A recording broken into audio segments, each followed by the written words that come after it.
Jordan. Let's make this an even happier Monday by welcoming in one of our favorites, Uncle B, all-around good guy, national champion quarterback, dual threat analyst, Blaine Fowler, on the Deseret First Credit Union hotline. Blaine, great to see your happy face on this Monday. What's up, guys? I love that we're getting close to football, but a comment on Shaylee. She is the real deal. I know. Like, she's going to dominate this year. This BYU basketball team with the additions is going to be loaded, and she is going to be dominating. I hope she makes some money with this new deal. And she told me because of COVID, she can be here 3 more years, not 2, which was a reminder and a surprise to me. I was like, oh, my gosh. I'm so excited for women's basketball. I think that they will be a ranked team and, dare I say, win the West Coast Conference regular season this year. Yeah. And as good as Shaylee was this last year, your first year back from an ACL is only a sliver of what you're going to be, because her mind is going to be more confident around that knee this season, and she will be dominating. I can't wait to see her play this year. Fantastic point. Blaine Fowler with us on BYU Sports Nation. Okay, let's get to the quarterback talk, my friend. You have heard the cases for all 3 to start at BYU. Jerem presented Baylor Romney. Your good buddy Dave McCann had Jacob Conover, and I presented the case for Jaren Hall. Who has the strongest case to make the start against Arizona on September 4th at Darth Vader's Hangout, Allegiant Stadium in Las Vegas? I do like that you call it Darth Vader's Hangout. I can't wait till we're in there. It's a tough one, and one that Aaron Roderick and Kalani haven't quite made yet, because as they got into spring ball, at different points in spring ball, you would have said different guys. And you guys have all made great points for each of these guys. Early in spring ball, I'm watching Jaren Hall, and I'm going, man, this guy's like, the potential is through the roof. Unbelievably fast. He's a big physical guy. Like, he's probably going to run a 4.4 come fall. As big as he is, that's crazy speed, big arm. But in the first little bit of spring ball, I was going, oh man, he's like been a little bit inconsistent. And so that's a problem. And really all we need out of the quarterback spot this fall is consistency, right? Then the last week of spring ball, he was phenomenal. He was just lights out the last week. I'm like, okay, there's the consistency. Did he win the job in that week? I think if he had been that way the whole spring, it would have been obvious. But it was the last week where he really came into his own and started making great decisions and was making great throw, every practice, every play, right? And so if he can continue that through the summer and come into the fall, you would think he would be the guy. In Baylor, what you have is a guy that's just always consistent. He gets the ball out. He's a great distributor. He's extremely accurate. He's earned his role with this team. They very much respect him as a leader. He just doesn't make bad decisions. He probably best understands pre-snap what the defense has given him and who he's going to go to. And he has no favorites. When we were watching Zach Wilson 2 years ago, the thing was, man, is Zach making some decisions before the snap and just going to his favorite? Is the ball just going to Matt Bushman sometimes because he wants to go to Matt Bushman?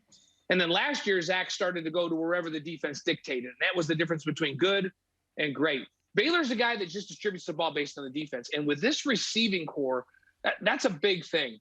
And so I think those two will battle it out. Jacob Conover is crazy talented. And you guys, we were talking at the break about how athletic he is. He is sneaky athletic. When they're playing pickup basketball, they'll take the ball baseline and then go up in traffic and two-hand throw down dunk on people. That's how explosive Jacob Conover is. Quick release, makes all of the throws, very quick feet, and tremendous confidence. He reminds me of Max Hall early in his career with his confidence. But he's probably more athletic than Max. Well, he is more athletic than Max Hall. So his potential is through the roof as well. But you'd like to not have to play that young guy right away.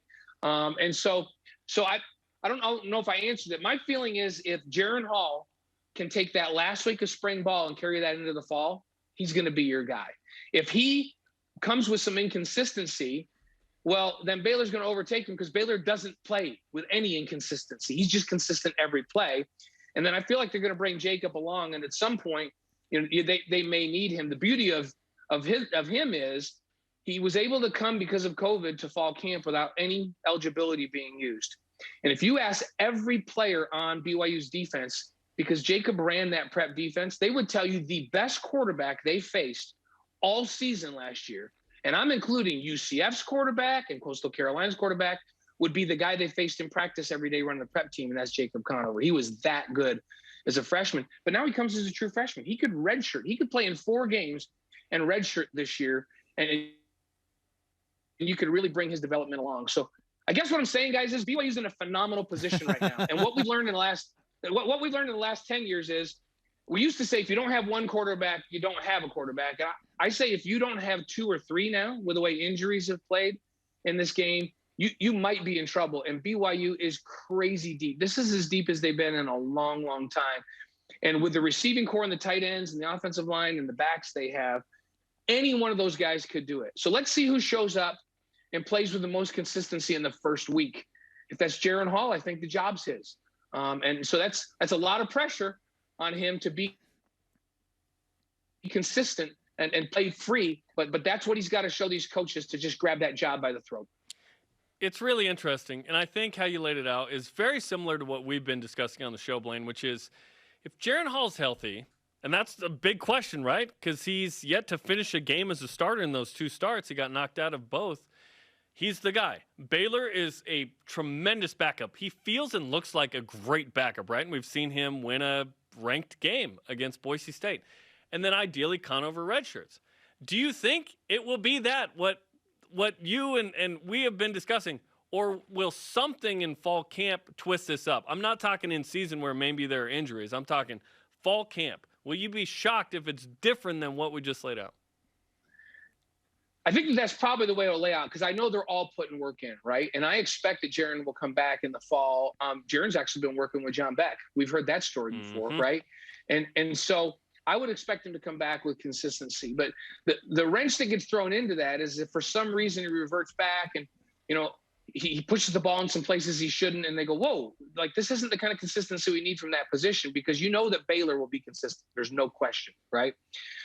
Then the other kind of dark horse thing that could happen is when you watch Jacob Conover in spring ball, he'll make some plays and he'll have some series where you just go, whoa, this dude is crazy talented, right? And then he'll push the ball into a tight spot, make a bad read, and the ball will get picked off or get knocked down. And you go, okay, well, that's what you get with a freshman. Every once in a while, a freshman's confidence is just a little bit too much, and they try to make a play that's not there. If Jacob Conover, takes a big leap during the summer and into the fall, and he came in, and then just every single time he got in, he never made a mistake, you'd have to go, is this guy ready to roll? Because he's that good. He's that good. I do think it would take Jaren having some inconsistency, which I do not expect in the fall, for Jacob to leapfrog him. And honestly, having played that position, I know what it looks like out there when you're a freshman. No matter how ready you think you are, the first couple of times you get in that game at game speed, especially against the schedule BYU's playing, it's hard to see down the field. And the more repetitions you get over time, when you're not in pressure-packed situations, the slower the game gets. And I would love for Jacob to have the chance to develop and have the game be slow for him when it's his game to win. That would be the ideal situation. So, hey, fingers crossed. Jaren's putting the work in. Does he come back, and is he unbelievably consistent? If he's not, Baylor's ready to roll. And then, you hope that you can get Jacob some meaningful minutes and still keep his eligibility, because he's going to be good for a long time. I'm glad you brought up the quarterback whisperer, John Beck. And I didn't in my argument because I'm a little bit hesitant to do so with BYU fans thinking, oh, see what John Beck did with Zach Wilson?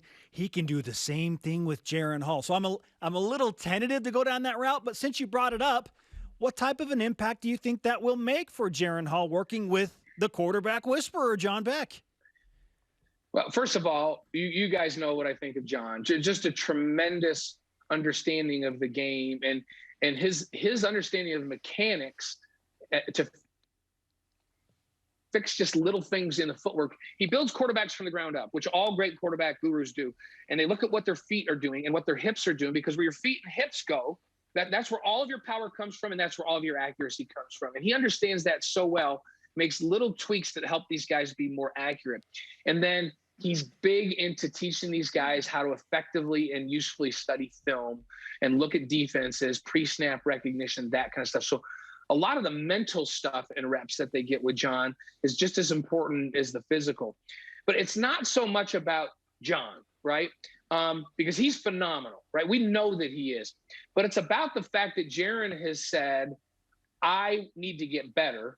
I need to be more consistent, and I'm going to put in extra work to get better. I watched Zach do it. The reason Zach Wilson made these quantum leaps was because his work ethic was just off the charts. He's what I would call like a football, we call him in basketball gym rats. Zach Wilson's a gym rat. He can't watch enough film. He can't get enough reps on his footwork and all that kind of stuff. And Jaren's showing now that he's a gym rat. He wants to put the time in to get enough reps that it just comes natural to him in the fall. And he wants to have a better understanding of football. That's where John can help him, but it's more about the commitment to the work than it is about who they're going to. And John's, in my opinion, the best there is in the business. So he's picked a great guy. But Jaren's work ethic is what's going to make the difference. Ladies and gentlemen, we have just heard from the broadcast whisperer, Blaine Fowler. Blaine, great stuff, man. Thanks for your time. Great to talk to you guys. Blaine Fowler on the Deseret First Credit Union Hotline. Deseret First, you know why, we show how. Blaine Fowler.